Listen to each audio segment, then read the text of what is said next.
नमस्कार, मैं गौतम शर्मा आप सबका एक बार फिर से अपने YouTube चैनल स्पिरिचुअल जर्नी 999 पे स्वागत करता हूं और आशा करता हूं कि अभी तक हमने जितने भी वीडियोस पोस्ट किए हैं उन सब के माध्यम से आपको तंत्र मंत्र और यंत्र के बारे में काफ़ी हद तक जानकारी मिली होगी।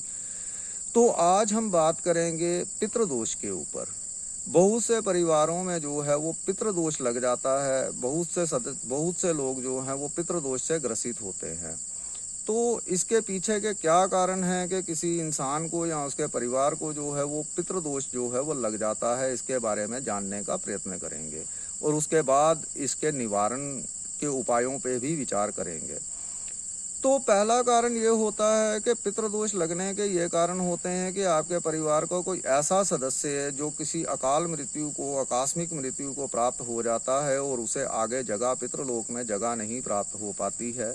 तो वो उसकी आत्मा जो है वो वापस पलट के अपने परिवार में आ जाती है और वो पारिवारिक सदस्यों को तंग परेशान करना शुरू कर देती है। तो जैसे कोई जल के मर गया है या किसी एक्सीडेंट में मर गया है या कोई डूब के मर गया है या किसी मारपीट में की जो है वो आकस्मिक मृत्यु को प्राप्त हो गया है या कुछ लोग जो है वो घर से भाग जाते हैं, चले जाते हैं और फिर वो उनकी कोई खबर नहीं मिलती है।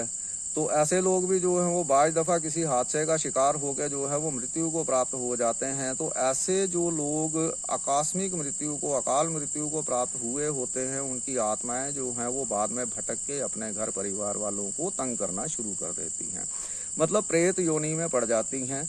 इसे पितृदोष भी कहा जाता है। तो कुछ लोग ऐसे भी रहते हैं जो अपनी आयु भी पूर्ण करके जाते हैं।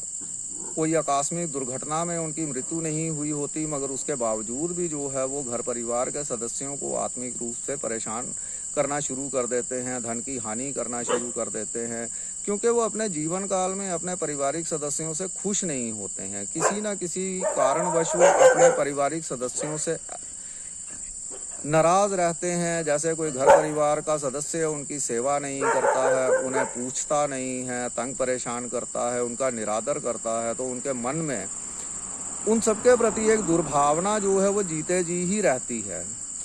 तो जीते जी तो वो उसे कुछ नहीं कर पाता है, परंतु जब वो मृत्यु को प्राप्त हो जाता है तो आत्मिक रूप में आके वो अपने घर परिवार के उन सदस्यों को जो है कई प्रकार की रुकावटें, परेशानियाँ डालना शुरू कर देता है।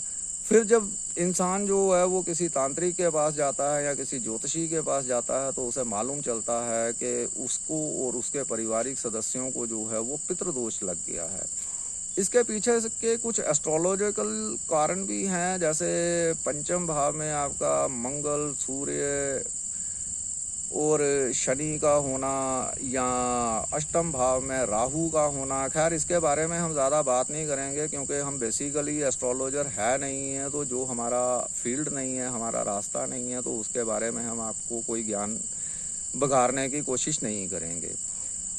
तो हम तंत्र के हिसाब से ही बात करेंगे। तो ये कारण होते हैं आपको पितृदोष के लग जाने के, जब आपका कोई पितृ जो है आपके परिवार को परेशान करना शुरू हो जाता है। तो इसके लक्षण क्या रहते हैं, इनके ऊपर बात करेंगे। इसके लक्षण ये रहते हैं कि जब आपके परिवार को पितृदोष लग जाता है तो आपके घर में जैसे कोई भी त्यौहार है, कोई खुशी का माहौल है, आपने कोई मकान की कंस्ट्रक्शन का काम लगाया है, कुछ भी लगाया, तो पहले तो वो काम जो है आसानी से पूरा नहीं होगा। एन मौके पे, लास्ट मोमेंट पे जाके वो काम फंस जाएगा।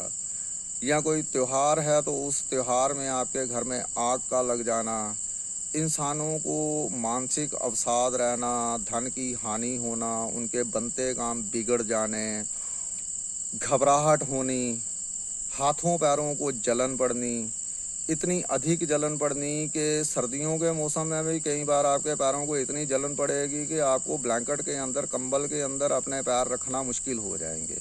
आपका बात बात पे मन भर आना, आंसू आ जाना, रोने का दिल करना, मन भारी हो जाना, ये सब जो हैं वो पितृदोष के बहुत भारी भरकम लक्षण हैं, जिनसे ये पता चलता है कि आपको या आपके परिवार के किसी सदस्य को जो है वो पितृदोष लग चुका है। तो ऐसे कोई भी लक्षण जब आप देखें तो फौरन आप किसी समझदार तांत्रिक के पास या किसी पंडित के पास या किसी ज्योतिषी के पास जाके इसका उपाय करवाने की कोशिश करें।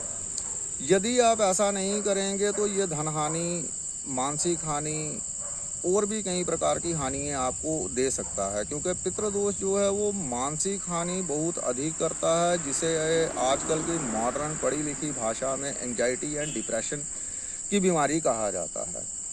तो ये इतना मानसिक अवसाद आपके दिमाग में पैदा कर देता है कि आपकी अवस्था जो है वो पागलपन की हो जाती है। और इसका प्रभाव जो है वो ज़्यादातर आप देखेंगे तो जब अमावस्या से पूर्णमासी की तरफ रातें जाती हैं, जब पूरे चांद की तरफ रातें जाना शुरू होती हैं, तो जिन्हें पितृदोष लगा होता है उनको मानसिक अवसाद के लक्षण जो हैं वो बढ़ना शुरू हो जाते हैं। मतलब मानसिक परेशानियाँ उनको काफ़ी ज़्यादा बढ़ जाती हैं।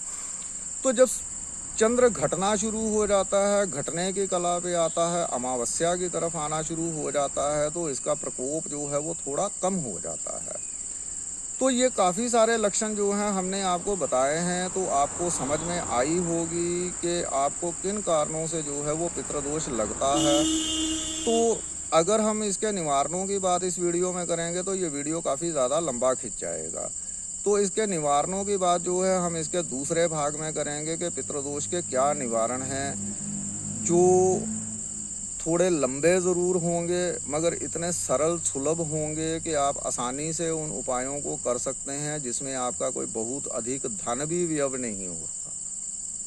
क्योंकि हमारे चैनल का उद्देश्य किसी के पैसे खर्च करवाना नहीं है, लोगों को सही रास्ते पे लाना है और उन्हें सही रास्ता दिखाना है, जिससे कम से कम धन की हानि में उनका कार्य जो है वो बन जाए। तो आशा करते हैं कि आपको ये वीडियो पसंद आया होगा, और यदि आपको कोई इस टाइप के लक्षण आपके या आपके परिवार के किसी सदस्य को ऐसे कोई लक्षण दिखाई दे रहे हैं, तो आप फ़ौरन किसी समझदार अच्छे एस्ट्रोलॉजर या किसी तांत्रिक से संपर्क करें और इसका निवारण करवाएं। तो आज के लिए इतना ही। आशा करते हैं आपको ये वीडियो पसंद आया होगा। हमारे चैनल के साथ जुड़े रहने के लिए आपका धन्यवाद। यदि वीडियो पसंद